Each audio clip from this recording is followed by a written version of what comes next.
Coming to you from sunny California and the Great White North. Get ready.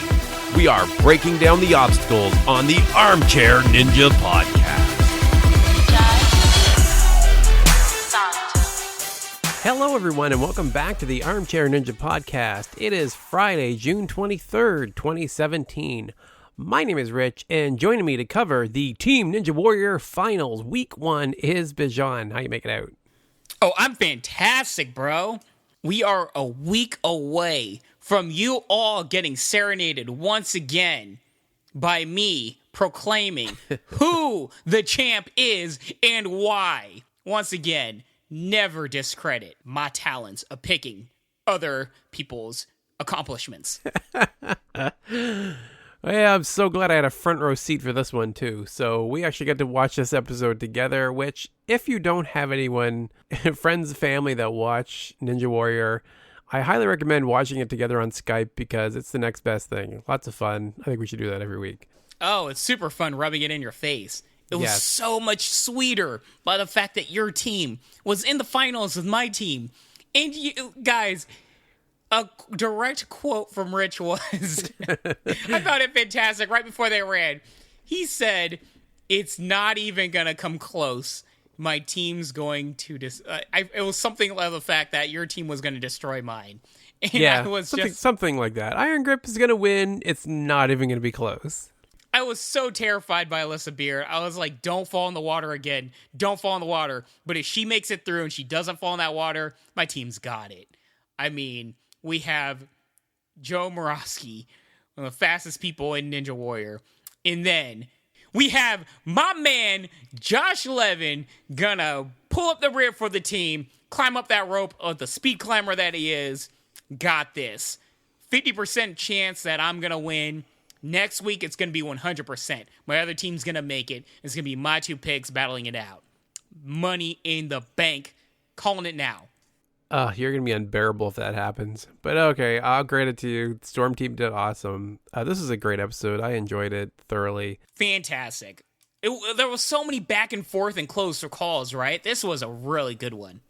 Yeah, lots of great teams. I have high hopes for next week, too, because there's a lot of great teams there. Yeah, all around, I think the season's gone really well. Oh, yeah. Unless your last name is Britain. Yes. Unfortunately, we won't talk about that episode, which was just... That was painful.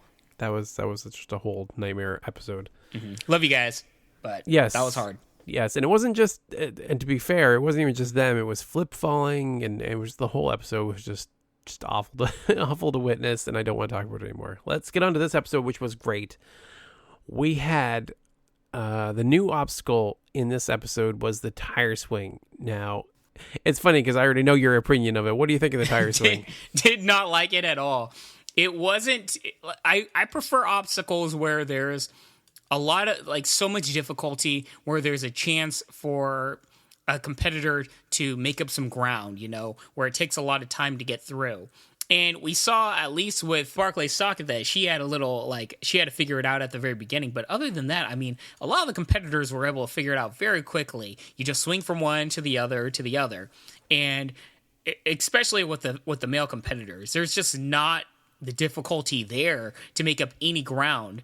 Whoever is getting on that obstacle first is going to make it through, just because there's no, I guess... There's no being, like, switched up or hampered by the obstacle. So I really found it a dud. I really hope we don't see it again. Well, I think a better way of looking at it, it's not that... I think everybody's kind of hampered by it. It is a time sink. It does slow them down. It's a time sink for everybody, though. It's an equal amount of time. Yeah, there's no way to shortcut it. There's no... I mean, Matt Wilder made a good attempt at it later in the episode where he went for broke and tried to skip ahead, which we've seen Thomas Stillings do to amazing effect earlier this season with a different obstacle in that place, that there needs to be a chance for them when they're behind to risk it all to make up ground. And you can't do that with these tires. Yeah, it's just, I don't know. It was a huge dud for me. Yeah, it was the only minus in this episode, in my opinion. Everything else was amazing. Yeah, and we saw a similar thing last week with, that once whoever got through the Ring of Fire first was pretty much done, right? They just blocked out whoever was behind them, and it was over. I still think this was like the worst. Still a good episode. I thoroughly enjoyed it. So we look at the teams that we had. Team Ronin, Think Tank, Iron Grip, and Storm Team Moravsky. 4 amazing teams full of our top favorite ninjas. Just 100 runs can be made from this. Every combination of runs is fun to watch. It was going to be a great episode. Fantastic. And starting it off, we had Team Ronin versus Think Tank, JJ Woods versus Noah Kaufman. Like, what a great way to kick it off. JJ got ahead on the Ring of Fire and then ended up winning because once he got ahead, there was no turning back. Yeah, but what I don't know. Like, JJ Woods really impresses me, and I got to give it up for Noah Kaufman really sticking in also with him. But JJ Woods, man, that guy is really playing this season, man. He was good. Yeah, JJ made an extra name for himself on Team Ninja Warrior. I feel like he's really stood out, and I'll be watching for him as we go into the regular season of ANW. Oh, yeah. Next matchup, we had Tiana Webberley versus Aisha Grechka. Tiana was the first one off the rings. Was there any question of who was going to win this one? Yeah, I think we both kind of knew how it was going to go. Aisha's really good, to be fair. Aisha has done very well in past seasons on both American Ninja Warrior and Team Ninja Warrior. It just wasn't her season. She continued to struggle a little bit. She got hung up, but Tiana crushed through the tires and just won. She's 7-0. Like, that's a crazy record to have. Fantastic. I'm so happy for Sweet Tea. She is so good. Next up, we had Flip Rodriguez versus Matt Wilder. A great matchup. We've seen Matt do amazing this season, and we've always loved Flip. And Flip was looking for his redemption to make it even that more compelling. How did you think this matchup was going to go when it kicked off? I mean, just from what we've seen this season, you have to go with Matt Wilder, right? I mean, the guy's been just unstoppable. And, both of them came to play in this run. I mean, it was really breakneck speed. I really enjoyed it. They put it all on the line, dude. Oh, man. I thought Flip might catch him because he can go over the top of that wall faster than anyone. He was a little behind coming up there, but I thought he might be able to make it up. And it was less than a second apart, but he wasn't quite able to make it up. Yeah, I mean, the problem is this was the moment where I realized with those wheels, like, it's just not an obstacle where you can make up any ground. Because they both have that one swing lache. It's like, well, there's not much you can do in that case. So yeah. I felt for Flip. You know, I think if it was any other obstacle in that situation, there would at least be a chance for him to make up ground. So that meant we had a tie-breaking round, Matt versus JJ. And as we were watching it together, it was like, JJ has a shot. Like, I feel like, you know what, we gave Matt the edge in round 1 because he's done so phenomenally this season. But JJ's also had an incredibly strong season, and one of them was coming out of this with their first loss. Mm-hmm. Ooh, I was so psyched, dude. I was so psyched. Yes, it was a great run. We were looking forward to it. And then, complete shock, Matt falls in the Ring of Fire, barely makes it off of there, and then falls on the swing jump. Like, that is not how I saw that run going at all. Yeah, it was tough, man. I think he got flustered once he hit the first slip up, you know, he had to just throw himself into that rope without properly grounding his himself and figuring out what he needed to do, and it just messed him up. With that said, it was so fun for like that short span that it was. It was pretty cool. Yeah, I think that's the first time he's been behind, and I think it threw him off. Yeah, that's a good point. Yeah. So that meant that Team Ronin won the matchup. Team Ronin, man, I was like, who's gonna beat Team Ronin at this point? Because like they were looking good like at this point. Both teams were. Yeah, I think you were kind of questioning your pick at that point. You're like, why didn't I pick Team Ronin? What was I thinking? I never questioned my pick. My picks are amazing. You were questioning it. You were totally questioning it. Nope. With that said, remember, guys, Team Ronin was my overall number 1 pick last season on season 1 for a reason. I'm really, even though they weren't one of my 3 picks, I'm really high up on them. They would have been probably number 4 for me. How could they not be? That team is just straight up awesome, right front to back. Yeah. So kicking off the Iron Grip versus Storm Team matchup, we had Josh versus Nate. And those guys were flying. Nate was already good in the past, but Josh has stepped it up to a new level. He's figured out this course this episode, and he did amazing. But unfortunately for Nate, he ended up falling on the floating tiles. Those guys, like, totally were fighting for space on those floating tiles, and Nate ends up tearing his shoulder in the process. Yeah. I loved just the fact that they were competing so close together on the floating tiles. I feel bad for Nate. I mean, he landed really wrong, and you can just see it, like the way his shoulder bent and holding himself up. I was like, oh boy.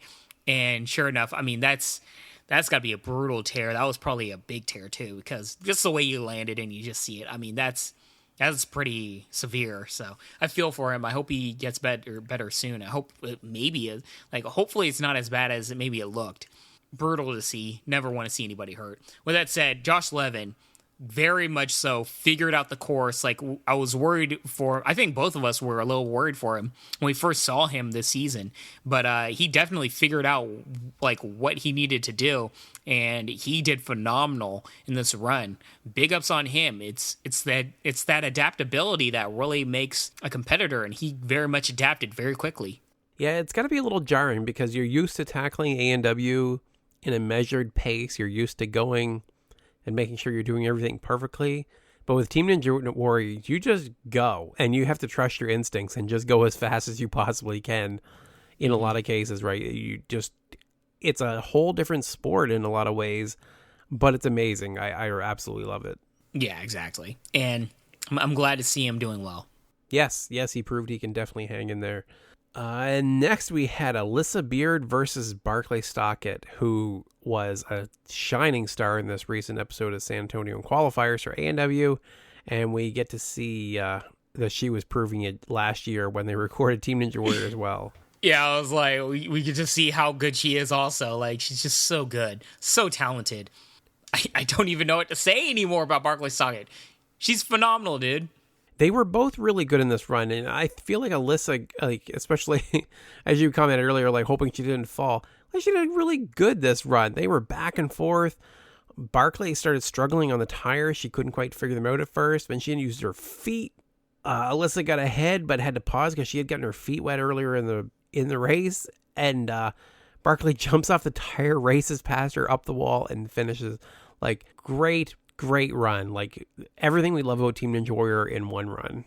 Yeah, thanks for reminding. I mean, both were very close together, and this was a point where, you know, Allyssa Beird definitely proved why she is such a talented competitor. And I felt for her because, like, just like Josh Levin, she really struggled earlier in the season, but we know how talented she is. We've seen her before, and this was an episode where she's still figuring things out, but she looked so much more stronger, and I'm happy for that.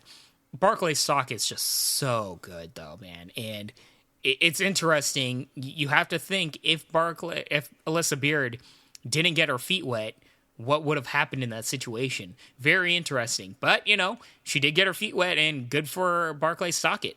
Yeah, at 5 feet to be able to jump off and run up that wall the way she does, that's amazing. She did it both times. And then we get to see a great matchup, one that we are really looking forward to. Joe versus Daniel. Oh boy, I was so ready. So ready. I was really looking forward to this matchup throughout the entire episode, and we got to see it in the first pairing. I was so excited. I don't even know what to say. Like, it wasn't really till we were talking about it as this run was happening.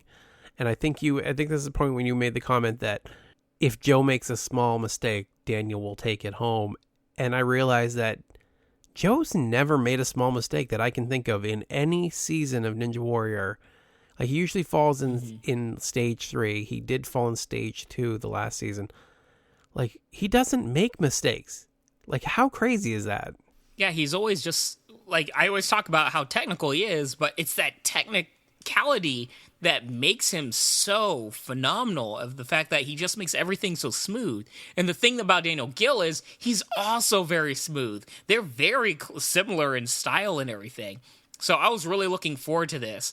I thought Joe would have it just because he's had the fastest runs of the season. So, like, I can't not go against that. Right. But Daniel Gill is just right up there in terms of speed. So I was like, it's going to be a measure of inches. It's going to be who makes that small, microscopic mistake first. And it was Daniel Gill this episode or this run, but it could have easily been Joe. Joe might have landed just somewhat awkwardly wrong and slept up maybe 1 second, and Daniel Gill would have overtaken him. I mean, these two are very close up there.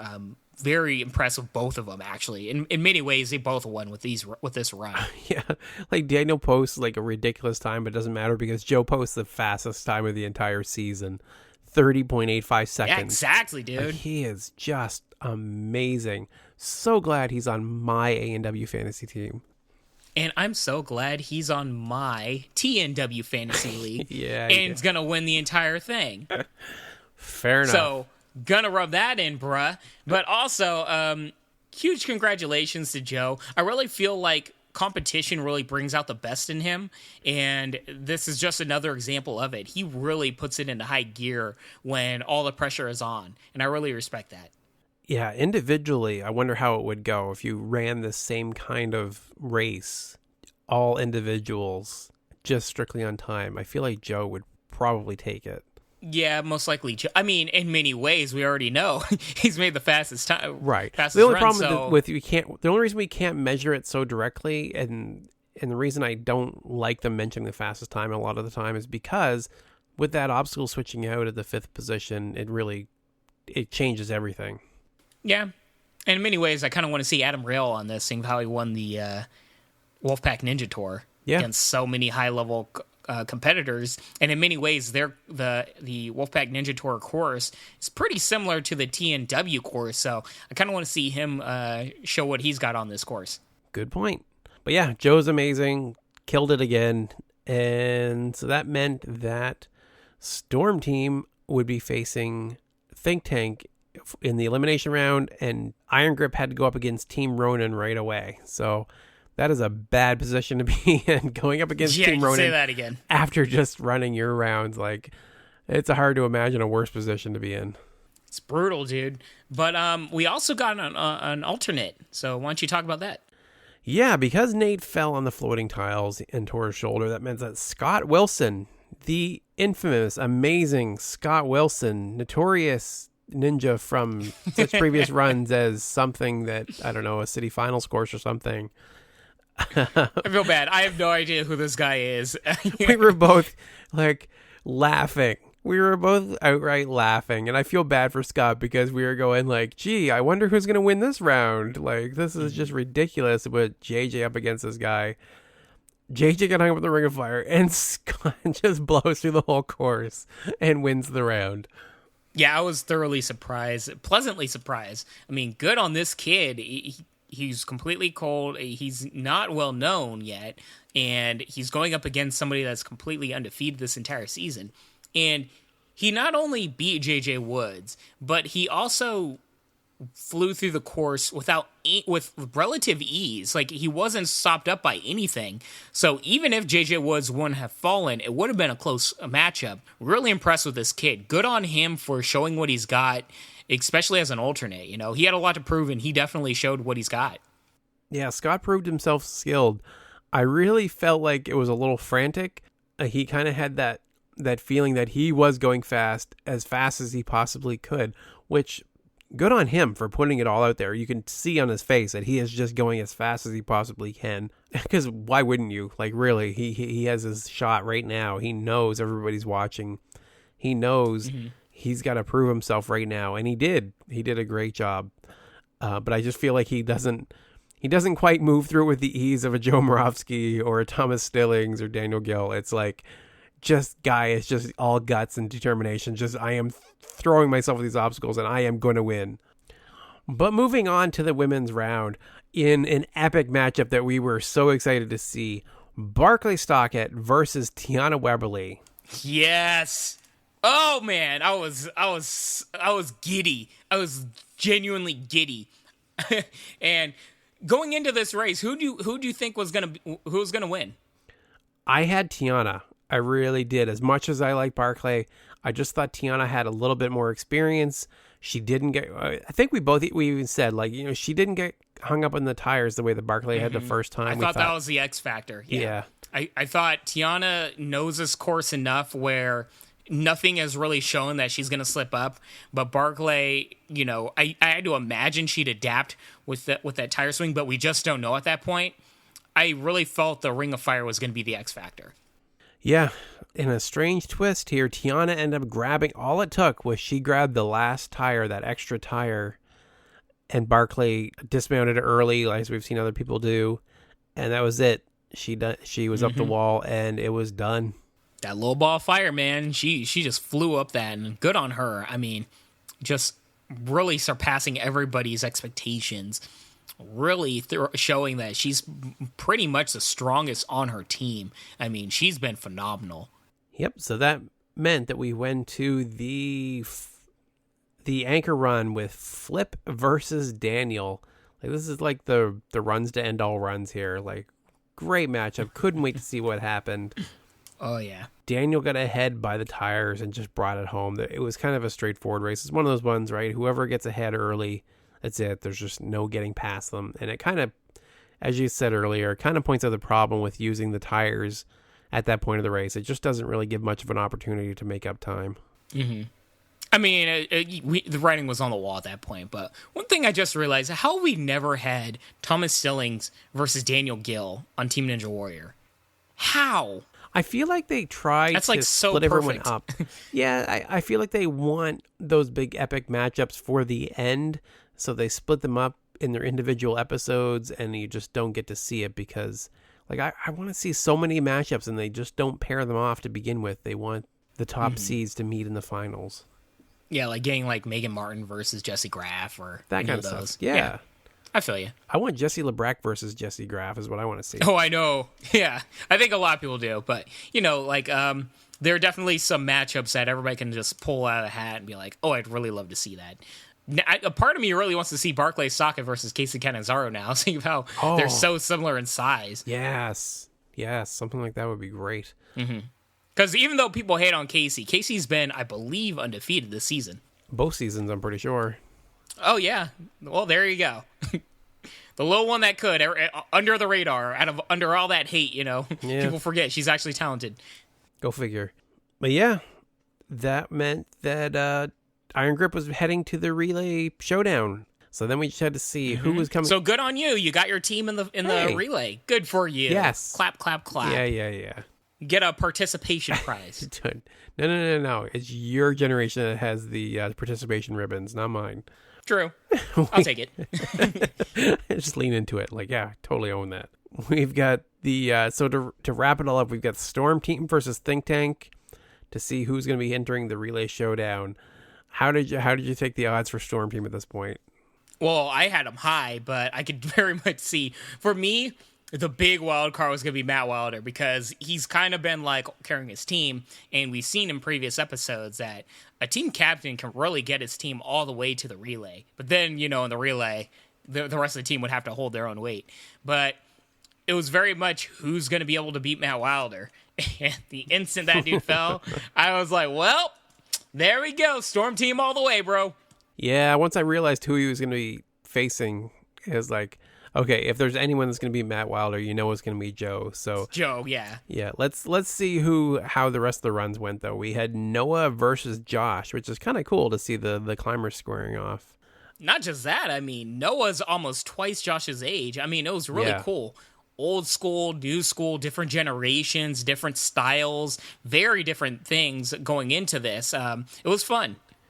Yeah, Noah ended up struggling really bad on this matchup. Unfortunately, he got hung up twice on the Ring of Fire, fell on the swing jump in the end. Josh was just racing through like nothing was going to stop him. Josh proved that he totally learned whatever lessons had to be learned from his first race in the qualifier. He's on board now. He's got Team Ninja Warrior on lock.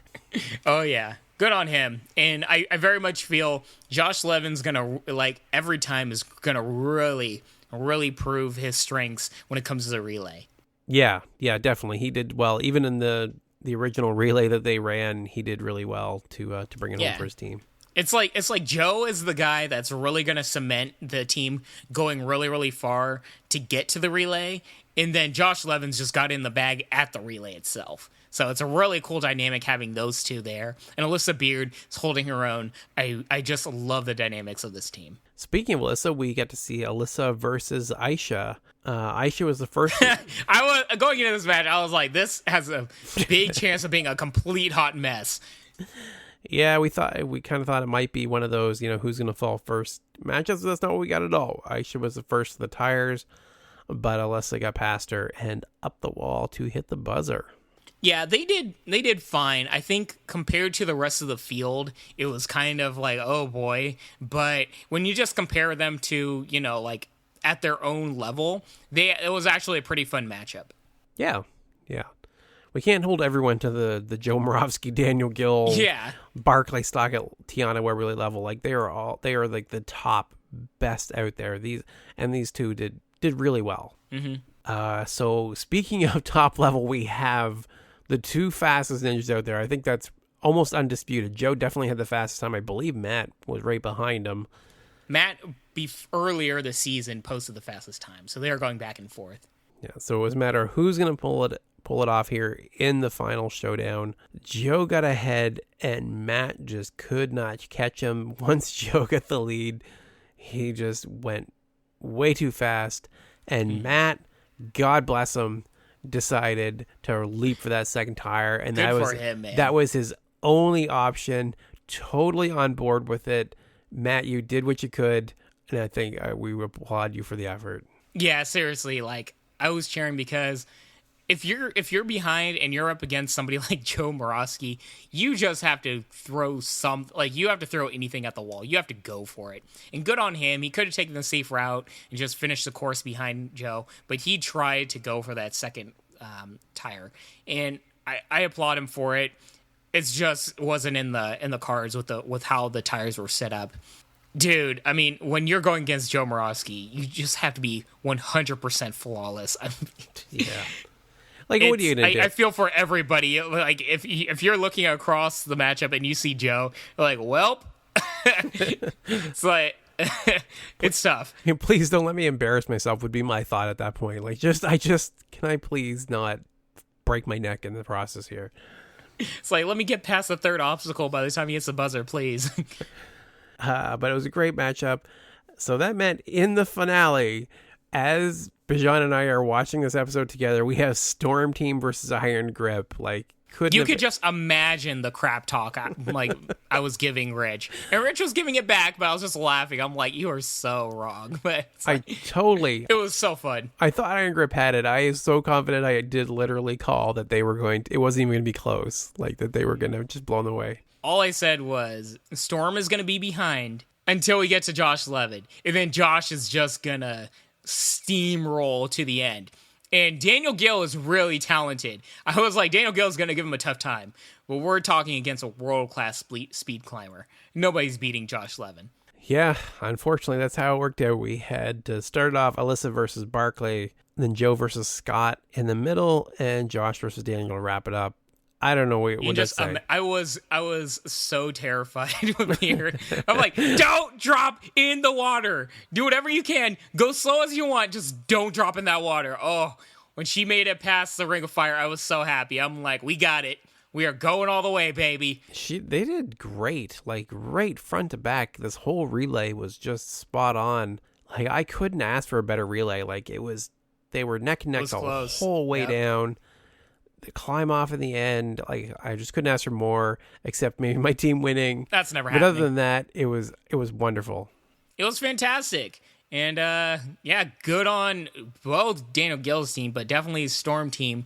Good on them. I joke all side, oh, my team, blah, blah, blah. But really, it's about them. I applaud all of their accomplishments, and I'm happy for them. And Joe is somebody that really takes this competition very, very seriously, and I'm very happy to see him make it all the way to the final. And I'm rooting for him. If he's up against real life beasts, I'm going to be rooting for both equally. They're both my my picks and kind of like my babies. I'll be clapping them all along. But if he's up against any other team, I'm going to be rooting for him all the way. Storm Team, get it. Yeah, I like the fact that Joe didn't have to carry the team. They did. They held their own. They did more than held their own. They won their matchups. They did a great job. And I think they very, very much deserve to be in the finals. And I can't wait to see who they go up against. Yeah, good point. I mean, it would feel neither of these teams really had somebody just carry their team. But if it was a finale of one of the teams just being one like team captain that held up their team their entire way, that would kind of feel a little cheap. I'm glad we aren't getting that. So I have to mention, we've mentioned it over and over and over again, and I realized that I came up with a new solution. I think I have it, finally, for the ANW scoring. It's the end of the season. Oh, gosh, here we go. Got to bring it up one last time. I have it. I finally have my ultimate solution to the whole problem with a team being carried by one person. No more allowing someone to run twice in a row. If you run the anchor run, you can't run the tiebreaker. I guess that works, yeah, in a way, because the 2-pointer can, yeah, I can see that. Yeah, so then it's a team effort. There's 2 out of the 3 had to contribute to the win. I think that solves all the problems without needing more runs, without needing a complete rehaul of the format. That's my solution that I'm going to go with from now on, and I'm not going to talk about it anymore. Yeah, I like it. Guys, let us know how you feel. Hit us up on Twitter and everything else, and yeah, give your thoughts. I kind of like this idea. So looking ahead to next week, we've got 4 teams: Real Life Beasts, NorCal Ninjas, Golden Hearts, and Team TNT. And you've already picked Real Life Beasts as one of your teams to make it all the way from the beginning of the season, right? Wholeheartedly. I am very confident in this pick. Very confident. So am I. But in the interest of throwing my hat in the ring here, looking at the other teams facing them, you've got some good ones, man. You know what? I'm going to go against my instinct is telling me Golden Hearts, but I'm going to go against my instinct because David Campbell did amazing last week. And I'm going to say NorCal Ninjas are going to bring it home, man. That's an interesting pick. I have to admit, I had them in the very bottom. They're a strong team. I will say Golden Hearts has a very good chance, especially with Natalie Duran there. She can be an X factor because she's very talented. And, Grant McCartney we've seen are very fast, same as Neil Craver. But also, don't sleep on Team TNT. Remember, guys, they made it to the finals last year. That's one of those teams where it's like, that team really? And then you're like, oh, yeah, they're really, really talented. So there's a lot of potential for upsets here. With that said, I'm really high up on Real Life Beasts. They are very good. James McGrath, Drew Dreschel. I mean, what a 1-2 punch right there. I can't see anybody beating them. I just can't. Talk about a choice you don't have to defend. I don't think you need to explain why that team is ridiculously overpowered and and likely to take the whole thing. But yeah, I like the idea of rooting for NorCal Ninjas. I'm gonna throw my choice on those guys and see if I curse them into oblivion here. Yeah, I'm just so looking forward to the final relay between Real Life Beasts and Storm Team, and have Drew Dreschel versus Joe Moravsky, and Beast McGrath versus Josh Levin, and Erica Cook versus Allyssa Beird. I mean, those are some fun matchup, guys. I can't wait because that's what's gonna happen. And no matter which team wins, I am once and forever the champ. Until Travis Rosen beats out both of our choices, and we're both yeah. That's about right.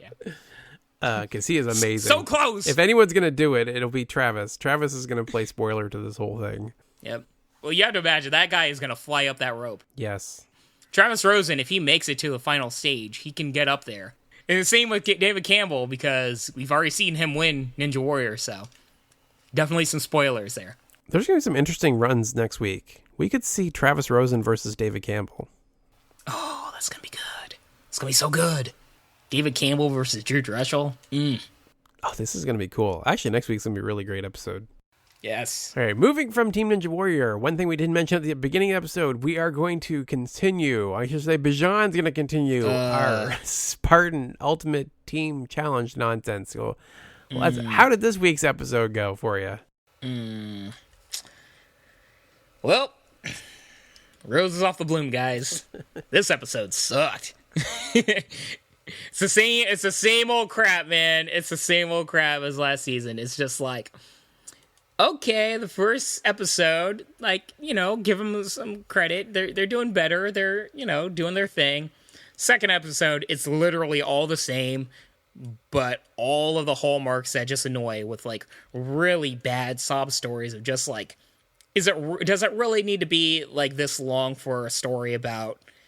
I can't even tell you the dreads of like the reaches of what they're pulling and grasping at straws for sob stories on this episode. I mean, it's just ridiculous.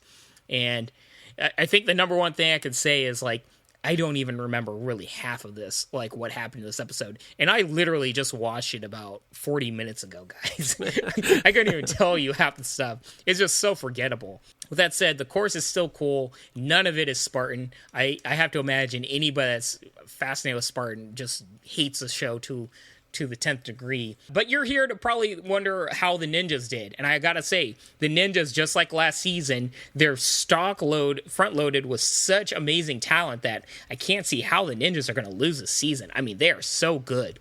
In terms of the team, we have Megan Martin, Maggie Thorne, who's a top tier Spartan racer. She's on Ninja Warrior, but Maggie Thorne's real home is Spartan Race. We have Michelle Warnke, who's just amazingly talented.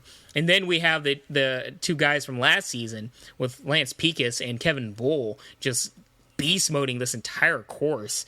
And we're missing Neil Craver from last season, but these two guys are really holding their own. And one thing I do like about the dynamics of this team is every other team in Spartan Ultimate Team Challenge, there's usually 3 men and 2 women. On this particular team with the ninjas, there's 3 women and 2 men. So we get more female representation, and they're holding their own.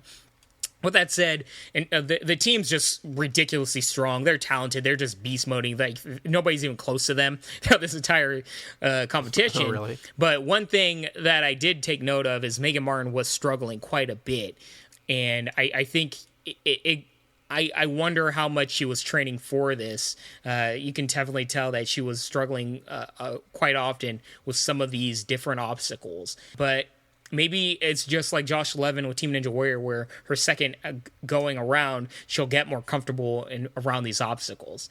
That said, I mean, just phenomenal. And I have to give a shout out to Maggie Thorne. She was amazing this episode. Just barking orders, being awesome. I loved it. So good stuff there. But once again, like, it's not rocket science, guys, how to make a good Spartan show. I mean, it's Spartan racing. You can literally just look at the championships and, like, how do they screw this up so often, Rich? I don't get it. It's Spartan racing. It's already there. It's already a worldwide phenomenon for a reason. Yeah, it doesn't make any sense. Why are they made this, like, bootleg, like, low-level Team Ninja Warrior and called it Spartan, and it's like, it's nothing Spartan, and I don't get it. Especially where it's so familiar. It's a product that so many people are familiar with and have a stake in, right? It's like they run Spartans. They want to see it. They want to root on people in it. And it's not like you're going to fool them. Like, anybody's run a Spartan. I haven't run a Spartan, but I've seen it. We watched one episode, and I can clearly see this is not that. Like, I don't get it. I don't know why reinvent the wheel. Because when we watched that episode long ago, I yearn for that. I want to see that again. It was amazing. It was a legit competition, a legit Spartan race, where they just showed the top competitors going back and forth and, kind of made a little bit backstory. So you understood that there was a rivalry between a couple of them, and you knew that, they've kind of got, they're competing for the top spot, and it's a kind of an ongoing thing with them. It sounds like, and we got some of that from Matt, who joined us to talk Spartan last season from the... You can just imagine his opinion on season 2. My God, he must be losing his mind. I just imagined it. But he gave us some of the backstory, fascinating backstory between these different competitors. Why not just use what's already there? Don't invent something. Just use what's already exists and is real. Yeah, I don't get it. I mean, we all saw from Ultimate Beastmaster, there are like top level world class Spartan racers out there with amazing backstories. We don't need these sub stories of just whatever being thrown on a team and then, just nothing happens and nobody cares. Not to mention, once again, Rich, halfway through the race, we have to get a 1-minute vignette about some random person racing, and it's like, I don't care. Why are you showing me this? It's just a lot of the hallmarks of the first season of the Proms. They fix a lot of things. I don't want to be too hard on them. They fix a lot from the first season, but still, a lot of the problems are still hampering the show. It's tough to see. I don't get why they're messing up this bad. I'd rather see them follow some of the elite Spartans for a season of actual Spartan, and each episode, like, narrow it down to a half dozen or a dozen competitors that we can follow through a season, and we can actually get invested in them and like, see, how did Maggie Thorne do this past season, and see her journey from, trying to hit the podium. I don't know how it all works in the end, to be honest, but there's got to be something that they're competing for at the end of the day that would last throughout the Spartan season of whatever, wherever we want to bookend that. Yeah, I don't get it. Also, an interesting note is Lucy Romberg was on this episode. Not any mention of her being on American Ninja Warrior. Like, she was competing against the ninjas, and they just acted like, oh, she's just a stunt woman. And really? It's like, are you kidding me? She's like the first female Ninja Warrior. What are you talking about? So, I don't get it. But, foolish. Yeah, there was that, too. All right, so the verdict for episode 2 is not so good, huh? Shame. Not liking it. Not liking it at all. And I have a feeling it's just going to be more of the same. I was hoping they'd switch some things up. That hour did not fly by like American Ninja Warrior or Team Ninja Warrior. That was a long hour. So one aside, guys, to look out for is Battle of the Network Stars is premiering in a week and a half on Thursday, June 29th. That's going to be interesting.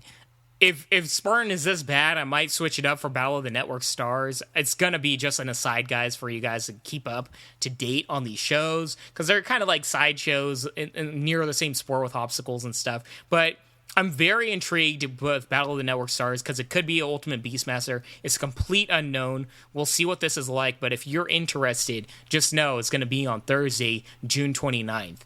And there's actually legit stars on this particular premiere episode.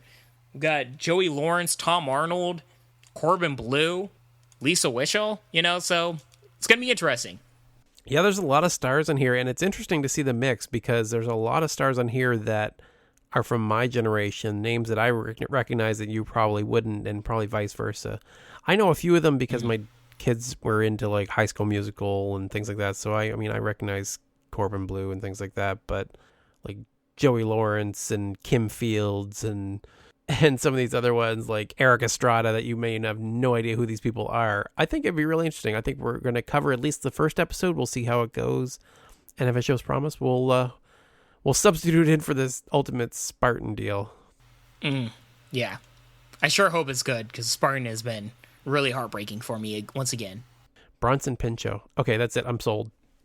And you're like, no idea who the hell that is. Who the heck is that? No idea. It's Balky. How do you not know who Balky is? Good Lord. Where have you been? No idea who Balky is. All right. So any other random names? I can say Stardust or Dave Coulier. Pinto if you want. Tell me you know who Dave Coulier is. I'm guessing a cool guy.